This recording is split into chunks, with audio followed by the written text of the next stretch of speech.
Semana que acaba, semana que começa. Non-farm payrolls, Banco Central Europeu e, como sempre, Donald Trump retiveram a atenção dos investidores e do mercado durante esta última semana. Começou logo com tarifas sobre o aço e o alumínio, que tinham sido anunciadas já na semana anterior, no final da semana anterior, acabaram por ser impostas, tal como anunciado nesta semana, a 4 de junho, alterando de 25% para 50% as tarifas sobre o aço e o alumínio. Não houve um grande impacto, também como não houve grande impacto nos mercados, a chamada telefónica, a conversa telefónica entre Donald Trump e Xi Jinping, que teve, de alguma forma, o condão de baixar um pouco as tensões existentes entre os dois blocos e de marcar uma nova vaga de conversações relativamente a tarifas. Já de uma forma mais agressiva, assistimos a um embate entre Donald Trump e Elon Musk, que ainda não terminou, mas que até agora os mercados também têm feito de alguma forma vista grossa, ou seja, não tem tido qualquer impacto esta cisão entre estes dois ex-amigos e ex-aliados políticos. Na agenda económica era uma agenda bastante preenchida, tivemos uma agenda bastante preenchida esta semana. Começou logo com os dados da inflação na Europa, que surpreenderam em baixo. A inflação caiu de 2,2% para 1,9%, com a inflação subjacente a cair de 2,7% para 2,3%, bem abaixo daquilo que o mercado estava à espera, de uma inflação na ordem dos 2,1%, e com a inflação subjacente à volta dos 2,5%.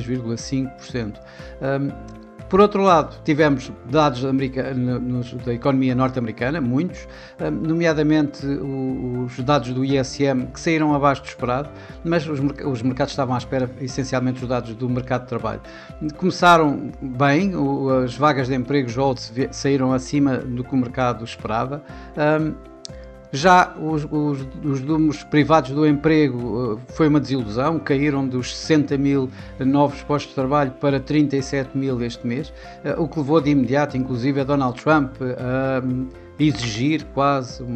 um corte de 1% nas taxas de juros por parte do Banco da Reserva Federal dos Estados Unidos, de Jerome Powell. Mas a semana terminou com os tão importantes non-farm payrolls e esses foram realmente bem acima do esperado. O mercado estava com algum receio que eles saíssem abaixo depois dos números do ADP, os números privados, mas saíram nos 139 mil novos postos de trabalho, acima dos 130 mil esperados,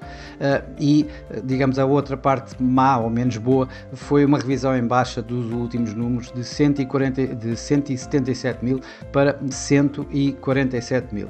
Por outro lado, em termos de bancos centrais, tínhamos o Banco Central Europeu. E o Banco Central Europeu fez aquilo que toda a gente esperava, ou seja, um corte de 25 pontos base, passando a taxa de depósitos dos 2,25% para os 2%.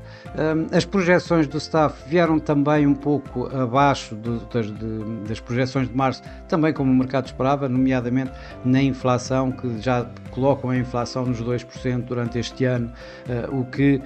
em março colocavam a 2,3%, ou em 2026, ou seja, no próximo ano, as projeções apontam para 1,6% face a 1,9% que tinham projetado em março.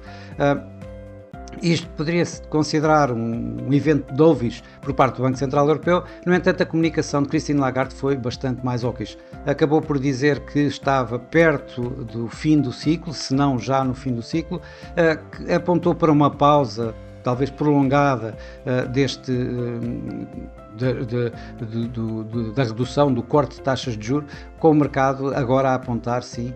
para uma próxima e talvez um último corte de taxas de juros lá para setembro, isto se não houver, isto mesmo próprias palavras de Christine Lagarde, se não houver mais algum embate em termos de externo, nomeadamente a referir-se provavelmente às tarifas, como será normal. Isto acabou por levar o mercado acionista, para todos os efeitos, apesar de tudo isto, acabou por estar relativamente estável, esteve bastante calmo, bastante positivo, eu diria mesmo, e os mercados em geral terminaram positivos. com exceção do Nikkei, que vemos aqui que caiu esta semana cerca de 0,6%, os restantes mercados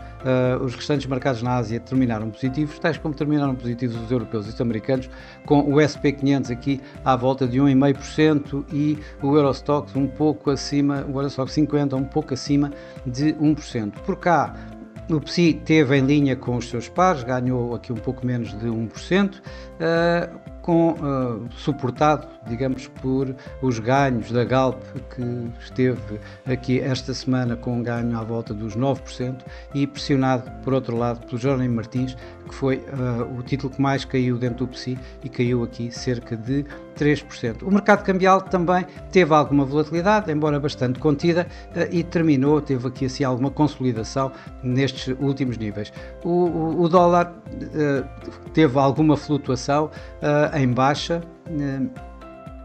O índice DXY acabou por terminar a semana praticamente aos níveis que iniciou, ali ligeiramente acima dos 99, isto depois de ter feito um novo mínimo. Já o euro-dólar,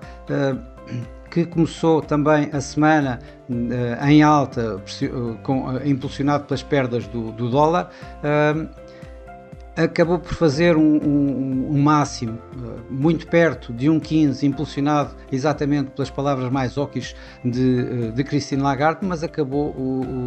a semana ligeiramente acima dos níveis de início de semana, sem ter, digamos, sem ter tido uma grande semana em termos ascendentes, ou seja, acabou por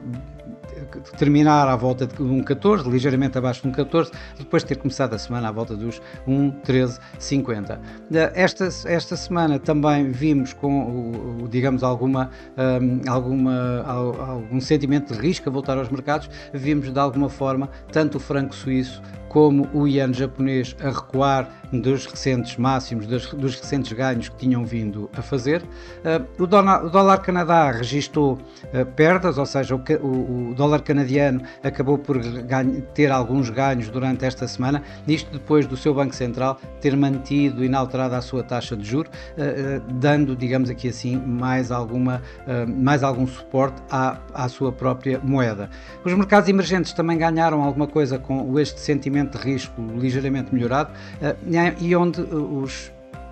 as divisas que mais se destacaram dentro dos mercados emergentes foi o real brasileiro e o peso mexicano, o primeiro a ganhar quase 3% face ao dólar durante esta semana, e o segundo, o peso mexicano, a ganhar aqui cerca de 1,5% face ao dólar. As commodities também tiveram de alguma forma algum suporte, dado o sentimento de risco melhorado e talvez os receios, os maiores receios de um mercado de trabalho em baixo nos Estados Unidos pudesse levar a problemas na economia global. Isso não aconteceu e deu aqui algum suporte. É claro que nem todos foram suportados, outros foram mais pressionados. É o caso do ouro, que terminou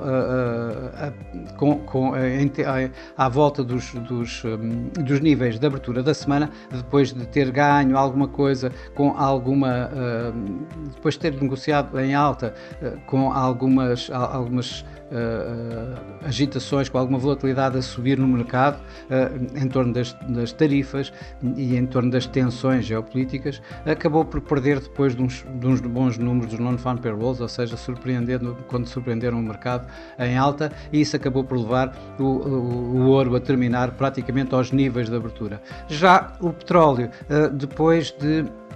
uma economia a mostrar-se bastante mais resiliente do que o mercado esperava, acabou por dar aqui assim suporte aos preços do petróleo. As tensões geopolíticas no Médio Oriente também acabam por dar aqui suporte a este mesmo preço do petróleo, que acabaram por o Brent acabou por ganhar esta semana cerca de 4% e o WTI bastante mais, ganhou cerca de 6% esta semana. Ora, a próxima semana, em princípio, temos aqui uma semana mais ligeira, pelo menos em termos de agenda económica, ela é mais ligeira, e onde as atenções provavelmente vão continuar nas tarifas e em Donald Trump. Esta segunda-feira temos já o começo das tais negociações entre a China e os Estados Unidos em Londres, onde o mercado vai ver o que é que daqui vai poder resultar, e se com um resultado positivo poderá dar aqui um novo suporte aos mercados financeiros no geral. Por outro lado, o mercado vai estar expectante no que se vai continuando a passar na disputa entre Elon Musk e Donald Trump, e vamos ver se o mercado desta vez, esta semana, vai de facto olhar para esta situação, isto, tal como eu disse, numa semana bastante leve em termos de agenda económica, onde se destaca os dados da inflação nos Estados Unidos, em que o mercado espera que a inflação global suba dos 2,3% para os 2,5%, com a inflação subjacente a subir de 2,8%, 2,9%. Isto poderá dar aqui, assim, digamos, algum suporte, inclusive ao dólar, nesta via, na medida em que afasta mais a possibilidade de um corte de taxa de juros por parte do Fed já daqui a alguns dias. Por outro lado, vamos ainda ter os dados da Universidade de Michigan, que o mercado espera alguma recuperação na confiança do consumidor e manter as expectativas de inflação tanto no curto como no mais longo prazo. Bom, e por esta semana é tudo. Desejo a todos bons negócios, uma ótima semana, e eu por mim cá estarei para a semana com mais um Semana que Acaba, Semana que Começa. Até lá!